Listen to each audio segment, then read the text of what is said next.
DA-leier Helen Zille het vandag haar besluit om uit te tree beskryf as een wat jarelank oorweeg word. Wat 'n lang pad kom, maar op die einde skielik geneem word, want die tyd is reg daarvoor. Sy gaan haar nie herverkiesbaar stel as leier van die party nie, wanneer hulle kongres aanstaande maand plaasvind. Sy sê alle politieke partye het hernuwing nodig. Zille gaan vir nog 4 jaar aanbly as die Wes-Kaapse premier en sê sy gaan saamwerk om die party se steun te bevorder in aanloop tot die plaaslike regeringsverkiesing aanstaande jaar. Ek is oortuig daarvan dat ons wel nog sou gegroei het onder my leierskap, maar ek is seker daarvan dat ons baie meer sal groei onder 'n nuwe span met nuwe bloed, vars idees. Zille het Tony Leon in Mei 2007 opgevolg as DA-leier en glo die party gaan baat by 'n span nuwe leiers.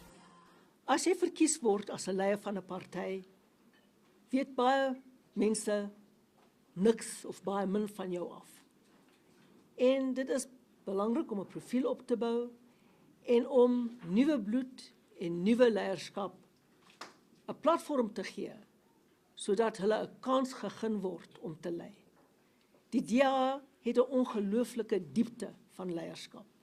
En ek is heeltemal daarvan oortuig dat die nuwe span wat verkies gaan word, 'n ongelooflike goeie span sal wees wat hoop sal inboesem vir almal in Suid-Afrika.